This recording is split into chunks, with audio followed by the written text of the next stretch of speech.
Hi hello ನಮಸ್ಕಾರ ಸ್ನೇಹಿತರೆ, ಎಲ್ಲರಿಗೂ ಶಿವರೂಪಿ ಚಾನಲ್ಗೆ ಸ್ವಾಗತ. ಸ್ನೇಹಿತರೆ, ಈ ದಿನದ ವಿಡಿಯೋನಲ್ಲಿ ಉಲುಗಿನ ಮುರುಡಿಯ ಶ್ರೀ ವೆಂಕಟರಮಣ ಸ್ವಾಮಿ ದೇವಸ್ಥಾನಕ್ಕೆ ಹೋಗ್ತಾ ಇದ್ದೀವಿ.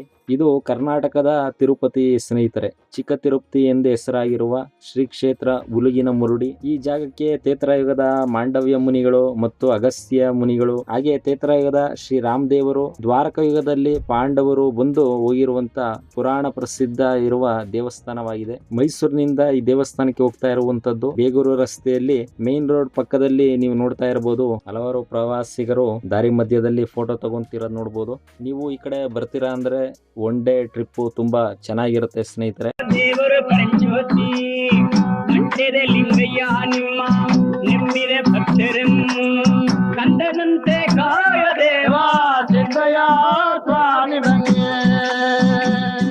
ಸುಂದರವಾದ ಪರಿಸರ ನೋಡಬಹುದು. ಇತಿಹಾಸ ಪ್ರಸಿದ್ಧವಾಗಿರುವ ಪುಣ್ಯಕ್ಷೇತ್ರಗಳು ಇಲ್ಲಿವೆ. ಚಾಮರಾಜನಗರ ಜಿಲ್ಲೆ ಗುಡ್ಲುಪೇಟೆ ತಾಲೂಕಿನಲ್ಲಿರುವ ತೆರಕನಾಂಬಿ ಎಂಬ ಊರು ಇಲ್ಲಿದೆ. ಈ ತೆರಕನಾಂಬಿ ಈ ಸ್ಥಳದ ಸುತ್ತಮುತ್ತ ಸುಮಾರು ದೇವಸ್ಥಾನಗಳಿವೆ. ಪ್ರಸಿದ್ಧವಾದ ದೇವಸ್ಥಾನಗಳು ಯಾವ್ಯಾವು ಅಂದ್ರೆ ಲಕ್ಷ್ಮೀ ವರದರಾಜ ಸ್ವಾಮಿ ದೇವಸ್ಥಾನ ತೆರಕನಾಂಬಿ, ಹಾಗೆ ಶ್ರೀ ಹಿಮವದ್ ಗೋಪಾಲ ಸ್ವಾಮಿ ಬೆಟ್ಟ ಕಣ್ಣೆಗಾಲ, ಶ್ರೀ ತ್ರಯಂಬಕೇಶ್ವರ ಸ್ವಾಮಿ ದೇವಸ್ಥಾನ ತ್ರಯಂಬಕಪುರ, ಹಾಗೆ ಬೆಟ್ಟದ ಮೇಲೆ ಉಲುಗನ ಮುರುಡಿ ವೆಂಕಟರಮಣ ಸ್ವಾಮಿ ದೇವಸ್ಥಾನ ಮತ್ತು ಸ್ಕಂದಗಿರಿ ಪಾರ್ವತಿ ಬೆಟ್ಟ ಕಂದೆಗಾಲ. ಈ ವಿಡಿಯೋ ಡಿಸ್ಕ್ರಿಪ್ಷನ್ ಬಾಕ್ಸ್ ನಲ್ಲಿ ಲಿಂಕ್ ಗಳನ್ನ ಕೊಟ್ಟಿರ್ತೀನಿ. ನೀವೇ ಇಲ್ಲಿಗೆ ಬಂದಾಗ ಅರ್ಧ ಗಂಟೆ 1 ಗಂಟೆ ಟೈಮ್ ಕೊಟ್ಕೊಂಡು ಬರೋ ದಾರಿಲಿ ನೋಡ್ಕೊಂಡು ಹೋಗ್ಬೋದು. ತುಂಬಾ ಚೆನ್ನಾಗಿರುತ್ತೆ ಸ್ನೇಹಿತರೆ. ಹಿಸ್ಟಾರಿಕಲ್ ಟೆಂಪಲ್ಸ್ ತೆರಕನಾಂಬಿಕೆ ಇಲ್ಲಿವರೆಗೂ ಬಸ್ ಬರುತ್ತೆ. ಇಲ್ಲಿಂದ ಉಲುಗಿನ ಮುರುಡಿ ಬೆಟ್ಟಕ್ಕೆ ನೀವೇ ನಿಮ್ಮ ಸ್ವಂತ ವೆಹಿಕಲ್ ಗಳಲ್ಲಿ ಬಂದ್ರೆ ಬಹಳ ಸುಲಭ, ಅಥವಾ ಇಲ್ಲಿಂದ ಆಟೋ ಮಾಡ್ಕೊಳ್ಳಿ. ಸ್ನೇಹಿತರೆ, ತುಂಬಾ ಚೆನ್ನಾಗಿದೆ ಪರಿಸರ. ನೋಡ್ತಾ ಇದ್ದೀರಾ, ಹಿಸ್ಟಾರಿಕಲ್ ಟೆಂಪಲ್. ಫ್ಯಾಮಿಲಿ ಜೊತೆ ಟ್ರಿಪ್ ಬರಲಿಕ್ಕೆ ಒಂದು ದಿನ ಪ್ರವಾಸ ತುಂಬಾ ಚೆನ್ನಾಗಿರುತ್ತೆ. ಉಲುಗಿನ ಮುರುಡಿ ಶ್ರೀ ವೆಂಕಟರಮಣ ಸ್ವಾಮಿ ದೇವಸ್ಥಾನದ ಇತಿಹಾಸ, ಅಲ್ಲಿನ ಸಂಪೂರ್ಣ ಮಾಹಿತಿಯನ್ನ ನಾವು ಈಗ ತಿಳ್ಕೊಳ್ಳೋಣ ಬನ್ನಿ. ಮನಸ್ಸಿಗೆ ಶಾಂತಿ ನೀಡುವ ಸ್ಥಳ.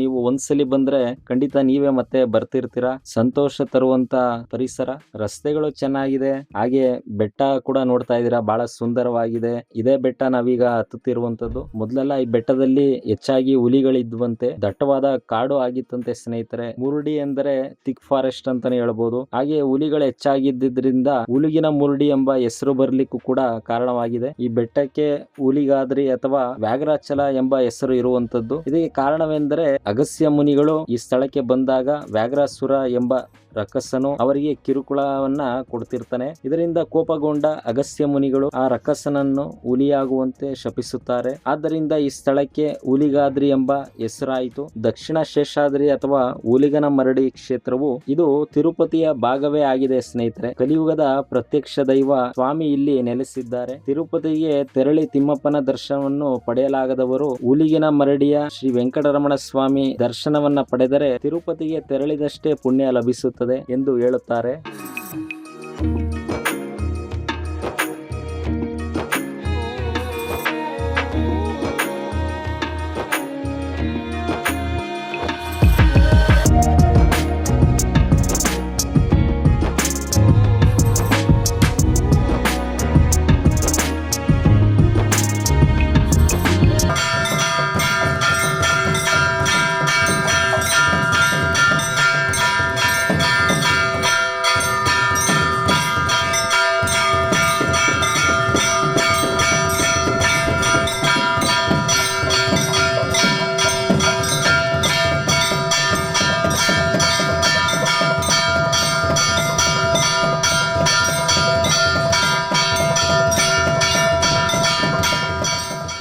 ಉಲುಗಿನ ಮರಡಿ ಬೆಟ್ಟ ಯಾವ ರೀತಿ ಆಯ್ತು ಅಂದ್ರೆ, ಒಂದು ಸಲ ಶ್ರೀ ಆದಿಶೇಷನಿಗೆ ಮತ್ತು ಶ್ರೀ ವಾಯುದೇವರಿಗೆ ಇವರ ಮಧ್ಯೆ ಪಂದ್ಯ ನಡೆಯುತ್ತಂತೆ. ಯಾರು ಬಲಶಾಲಿ ಯಾರು ಶಕ್ತಿಶಾಲಿ ಎಂದು ಯುದ್ಧ ನಡೆಯುತ್ತಂತೆ. ಆಗ ಶ್ರೀ ಆದಿಶೇಷ ಸ್ವಾಮಿಯು ಒಂದು ಮಹಾ ಮೇರು ಪರ್ವತ ಸುತ್ತಕೊಂಡ್ರಂತೆ.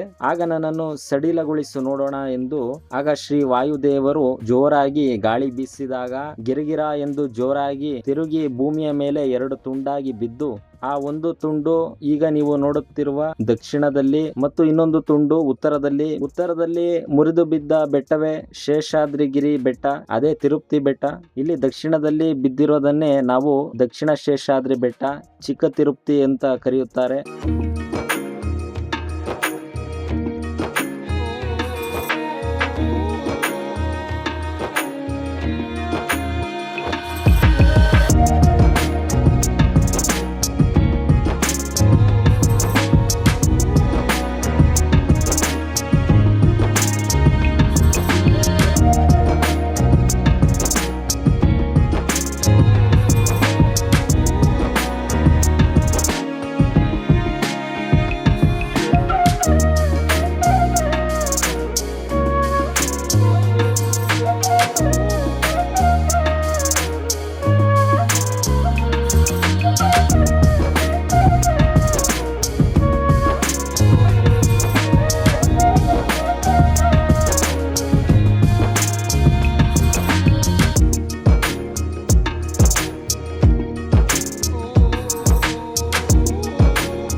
ಮಾಂಡವ್ಯ ಮುನಿಗಳು ಬೇರೆ ಕಡೆ ತಪಸ್ಸು ಮಾಡ್ತಿರ್ತಾರೆ. ಆದ್ರೆ ಎಷ್ಟು ದಿನವಾದರೂ ದೇವರು ಪ್ರತ್ಯಕ್ಷನೇ ಆಗಲ್ಲ.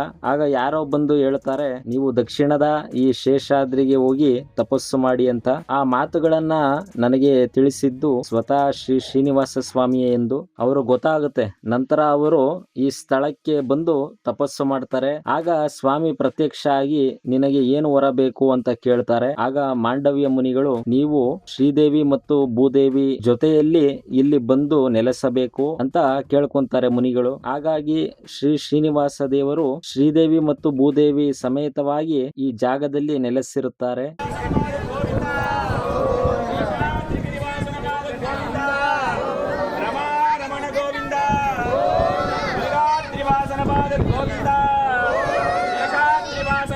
ಗೋವಿಂದ ಲಕ್ಷ್ಮೀ ರಮಣ ಗೋವಿಂದ ಶ್ರೀಮನ್ನಾರಾಯಣನ ಪಾದ ಗೋವಿಂದ. ಇದು ತುಂಬಾ ಪ್ರಾಚೀನವಾದ ದೇವಸ್ಥಾನ ಸ್ನೇಹಿತರೆ. ಈ ದೇವಸ್ಥಾನಕ್ಕೆ ಎಲ್ಲಾ ಯುಗದಲ್ಲೂ ಕೂಡ ಪೂಜೆಗಳಾಗಿವೆ ಸ್ನೇಹಿತರೆ. ಈಗಲೂ ಕೂಡ ಶಾಸ್ತ್ರೋಕ್ತವಾಗಿ ಪೂಜೆ ಮುಂದುವರ್ಕೊಂಡು ಹೋಗ್ತಿರುವಂತದ್ದು. ಮಹಾನ್ ಮುನಿಗಳು ದೇವಾನು ದೇವತೆಗಳೇ ಪ್ರತಿ ಯುಗಗಳಲ್ಲಿ ಬಂದು ಇಲ್ಲಿಗೆ ಪೂಜೆ ಮಾಡಿ ಹೋಗಿರುವಂತದ್ದು ಇಂದಿಗೂ ಸಾಕ್ಷಿ ಪುರಾವೆಗಳಿವೆ. ಈ ಬೆಟ್ಟದಲ್ಲಿ ದೇವಸ್ಥಾನ ಸುತ್ತ 3 ಕೊಳಗಳಿವೆ. ಆ ಪವಿತ್ರ 3 ತೀರ್ಥಗಳು ಯಾವುವೆಂದರೆ, ಒಂದು ಈಗ ನೀವು ನೋಡ್ತಿರುವಂತ ವೇದ ಪುಷ್ಕರಣಿ ತೀರ್ಥ, ಹಾಗೆ ಎರಡನೇದು ಧನುಷ್ಕೋಟಿ ತೀರ್ಥ ಮತ್ತು 3ನೇದು ವೈಕುಂಠ ತೀರ್ಥ. ಇಲ್ಲಿ ವೇದ ಪುಷ್ಕರಣಿ ತೀರ್ಥದಿಂದನೇ ಸ್ವಾಮಿಗೆ ಅಭಿಷೇಕಕ್ಕೆ ನೀರನ್ನ ತಗೊಂಡು ಹೋಗ್ತಾರೆ. ಹಿಂದೆ ರಾಕ್ಷಸರು ವೇದಗಳನ್ನೆಲ್ಲ ನಾಶ ಮಾಡಬೇಕು ಅಂತ ವೇದಗಳನ್ನೆಲ್ಲ ಬಚ್ಚಿಟ್ಟಿರ್ತಾರೆ. ಆ ವೇದಗಳನ್ನೆಲ್ಲ ಕಾಪಾಡಬೇಕು ಅಂತಾನೆ ಭಗವಾನ್ ವಿಷ್ಣುವು ಅವರ ಮೊದಲ ಅವತಾರ ಮತ್ಸ್ಯ ಅವತಾರದಲ್ಲಿ ಬರ್ತಾರೆ. ಶ್ರೀ ಬ್ರಹ್ಮದೇವರಿಗೆ ಆ ವೇದಗಳನ್ನೆಲ್ಲ ತಗೊಂಡೋಗುವಾಗ ಅವರಿಗೆ ತುಂಬಾ ಸುಸ್ತಾಗಿ ಒಂದು ಬೆವರು ಹನಿ ಅವರ ತಲೆಯಿಂದ ಬೀಳುತ್ತೆ. ಆ ಬೆವರು ಹನಿಯಿಂದಾನೇ ಬಂದಿರೋ ಈ ತೀರ್ಥನೇ ಶ್ರೀ ವೇದ ಪುಷ್ಕರಣಿ ತೀರ್ಥ ಅಂತ ಕರೆಯುತ್ತಾರೆ. ಎರಡನೇದು ಧನುಷ್ಕೋಟಿ ತೀರ್ಥ. ನಾನು ಆಗ್ಲೇ ಹೇಳದಂತೆ ಇಲ್ಲಿ ಶ್ರೀ ರಾಮದೇವರು ತ್ರೇತಾಯುಗದ ಸಮಯದಲ್ಲಿ ಇಲ್ಲಿಗೆ ಬಂದಾಗ ದೇವರ ದರ್ಶನ ಮಾಡಬೇಕು ಅಂತ ನೀರು ಹುಡುಕ್ತಾರೆ. ಆದ್ರೆ ಎಲ್ಲೂ ನೀರು ಕಾಣಿಸ್ಲಿಲ್ಲ. ಆಗ ಅವರು ಬಿಲ್ಲು ಬಾಣ ಬಳಸಿ ಈ ಜಾಗದಲ್ಲಿ ಬಾಣ ಬಿಟ್ಟಾಗ ಬರೆಸುವ ನೀರೇ ಈ ಧನುಷ್ಕೋಟಿ ತೀರ್ಥ. ನಮಸ್ಕಾರ ಮಾಡ್ಕೊಂಡು ಪೂಜೆ ಮಾಡ್ಕೊಂಡು ಹೋಗ್ತಾರೆ. ಅಲ್ಲೂ ಕೂಡ ಅವರ ಪಾದವನ್ನ ನೀವು ನೋಡಬಹುದು, ಇಲ್ಲಿ ಪೂಜೆ ಮಾಡ್ತಿದ್ದಾರೆ. ಈಗಲೂ ತ್ರೇತಾಯುಗದಲ್ಲಿ ಸ್ವಾಮಿಯು ಇಲ್ಲಿಗೆ ಬಂದಿರುವ ಬಗ್ಗೆ ಪ್ರಭು ಶ್ರೀ ರಾಮದೇವರು ಲಕ್ಷ್ಮಣರು ತೆರಳುವಾಗ ಇಲ್ಲಿ ಮರೆತು ಹೋದರು ಬಿಲ್ಲು ಬಾಣ ಅಂತ ಈಗಲೂ ದೇವಸ್ಥಾನದಲ್ಲಿ ಇದೆ. ಅವರು ಇಲ್ಲಿಂದ ತೆರಳುವಾಗ ಇದನ್ನ ಇಲ್ಲೇ ಬಿಟ್ಟು ಹೋದ್ರು, ಮರೆತು ಹೋದ್ರು ಅನ್ನೋ ಪ್ರತೀತಿ ಇದೆ. ಅದನ್ನ ನಾನು ಲಾಸ್ಟ್ ಟೈಮ್ ಹೋದಾಗ ತೋರಿಸಿದ್ರು. ಹಾಗೆ ನನ್ನ ತಲೆ ಮೇಲೆ ಇಟ್ಟು ಆಶೀರ್ವಾದ ಮಾಡಿದ್ರು. ನೀವು ಈಗಲೂ ಕೂಡ ನೋಡಬಹುದು, ಜನ ಜಾಸ್ತಿ ಇದ್ದಾಗ ಆಚೆ ತೆಗಿಲಿಕ್ಕೆ ಆಗಲ್ಲ. ಜನ ಕಮ್ಮಿ ಇದ್ದ ಸೂಕ್ತ ಸಮಯದಲ್ಲಿ ಭಕ್ತಾದಿಗಳಿಗೆ ಹುಷಾರಿಲ್ಲ ಅಂದ್ರೆ, ಭಯ ಪಟ್ಟಿದ್ರೆ ಅಂತವ್ರಿಗೆ ಅದನ್ನ ತಲೆ ಮೇಲೆ ಇಟ್ಟು ಆಶೀರ್ವಾದ ಮಾಡುವಂತದ್ದು. ಆ ಬಾಣದ ಮೇಲೆ ಆಂಜನೇಯ ಸ್ವಾಮಿ ನೀಟಾಗಿ ಕಾಣುತ್ತೆ ಒಂದ್ ಸೈಡು, ಇನ್ನೊಂದ್ ಸೈಡು ಗರುಡ ಸ್ವಾಮಿ ಚಿತ್ರ ಕಾಣುತ್ತೆ. ಹಾಗೆ ಇಲ್ಲೊಂದು ಬಂಡೆ ಕಾಣಿಸ್ತಾ ಇದೆಯಲ್ಲ, ಅದರ ಹಿಂಭಾಗನೆ ಕಾಲ್ದಾರಿ ಇದೆ. ಅಲ್ಲಿ ನಡ್ಕೊಂಡು ಹೋದ್ರೆ ಅಲ್ಲಿ ವೈಕುಂಠ ತೀರ್ಥ ಸಿಗುತ್ತೆ ಸ್ನೇಹಿತರೆ. ಆಮೇಲೆ ಈ ದೇವಸ್ಥಾನದಲ್ಲಿ ಪ್ರತಿದಿನ ಒಂದು ಕಪ್ಪೆ ಬರುತ್ತೆ. ಇದರ ಕತೆ ಏನೆಂದ್ರೆ, ಹಿಂದೆ ಅರ್ಚಕರು ದೇವರ ಗರ್ಭಗುಡಿಯಲ್ಲಿ ಒಂದು ಕಪ್ಪೆಯನ್ನು ನೋಡ್ತಾರೆ. ಇದೇನು ಯಾವುದೋ ಒಂದು ಕಪ್ಪೆ ಬಂದಿದೆ ಎಂದು ಆಚೆ ತಗೊಂಡೋಗಿ ಬಿಟ್ಬಿಡ್ತಾರೆ. ಮತ್ತೆ ಮರುದಿನ ಆ ಕಪ್ಪೆ ಮತ್ತೆ ಬಂದಿರುತ್ತೆ, ಸ್ವಾಮಿ ಹತ್ರ ಇರುತ್ತೆ. ಆಗ ಏನಿದು, ಆ ಕಪ್ಪೆ ಮೇಲೆ ನಾಮ ಬಳಿದು ಮತ್ತೆ ಅದನ್ನ ತಗೊಂಡೋಗಿ ಆಚೆ ಹಾಕ್ಬಿಡ್ತಾರೆ. ಚೆಕ್ ಮಾಡೋಣ ಅಂತ ಅವರು ನಾಮ ಹಾಕಿ ಕಳ್ಸಿರ್ತಾರೆ. ನೆಕ್ಸ್ಟ್ ಮುಂದೊಂದ್ ದಿನ ಅದೇ ನಾಮ ಬಳದಿದ್ ಕಪ್ಪೆನೆ ದೇವರ ಮುಂದೆ ಪ್ರತ್ಯಕ್ಷ ಆಗಿ ಬಂದಿರುವಾಗ ಅರ್ಚಕರು ಅನ್ಕೊಂತಾರೆ ಈ ಕಪ್ಪೆ ದೇವರಿಗೆ ಸೇರ್ಬೇಕು ಅಂತ ಅದನ್ನ ಅಲ್ಲೇ ಬಿಟ್ಬಿಡ್ತಾರೆ. ಶ್ರೀ ಮಾಂಡವ್ಯ ಮುನಿಗಳೇ ಕಪ್ಪೆ ರೂಪದಲ್ಲಿ ಈಗಲೂ ದೇವರ ಹತ್ತಿರ ಪ್ರತಿದಿನ ಬರುತ್ತಿರುವುದು ಪವಾಡವಾಗಿದೆ. ತುಂಬಾ ಜನ ಇದ್ದಾಗ ಕಪ್ಪೆ ಕಾಣೋದಿಲ್ಲ, ನನಗೆ ನೋಡಲು ಸಿಗಲಿಲ್ಲ. ತುಂಬಾ ಜನ ಇದ್ರು. ಈಗ ನಾನ್ ನಿಮಗ್ ತೋರಿಸ್ತಿರೋ ಫೋಟೋದಲ್ಲಿ ನೋಡ್ಬೋದು, ಕಳೆದ ವಾರ ಕಪ್ಪೆ ಕಾಣಿಸಿಕೊಂಡಾಗ ತೆಗೆದಿರುವಂತ ನಿಜವಾದ ಫೋಟೋ. ತುಂಬಾ ಚೆನ್ನಾಗಿರುತ್ತೆ ಸ್ನೇಹಿತರೆ. ಮನಸ್ಸಿಗೆ ನೆಮ್ಮದಿ, ಶಾಂತಿಯನ್ನು ಕೂಡ ಇಂಥ ಪರಿಸರದಲ್ಲಿ ನೀವು ಒಂದು ದಿನ ಪ್ರವಾಸ ಬಂದಾಗ ಫ್ಯಾಮಿಲಿ ಜೊತೆ ತುಂಬಾ ಚೆನ್ನಾಗಿರುತ್ತೆ. ಉಲುಗಿನ ಮುರುಡಿ ಶ್ರೀ ವೆಂಕಟರಮಣ ಸ್ವಾಮಿ ದೇವಸ್ಥಾನ ಪ್ರತಿದಿನ ಬೆಳಗ್ಗೆ 10ರಿಂದ ಸಾಯಂಕಾಲ 5:30ವರೆಗೆ ಟೆಂಪಲ್ ಓಪನ್ ಇರುತ್ತೆ. ಜೊತೆಗೆ ವಿಶೇಷವಾಗಿ ಬ್ರಹ್ಮ ರಥೋತ್ಸವ, ದೊಡ್ಡ ರಥೋತ್ಸವ ಬಂದು ಸಂಕ್ರಾಂತಿ ಹಬ್ಬದ ದಿನ ನಡೆಯುತ್ತೆ. 9 ದಿನ ಸಾಂಕೇತಿಕವಾಗಿ ಮತ್ತು ಚಿಕ್ಕ ರಥೋತ್ಸವ ಬಂದು ಶ್ರಾವಣ ಮಾಸದ ಮೊದಲನೇ ಶನಿವಾರ ಯಾವಾಗ ಬರುತ್ತೆ ಆಗ ಚಿಕ್ಕ ರಥೋತ್ಸವ ನಡೆಯುತ್ತೆ.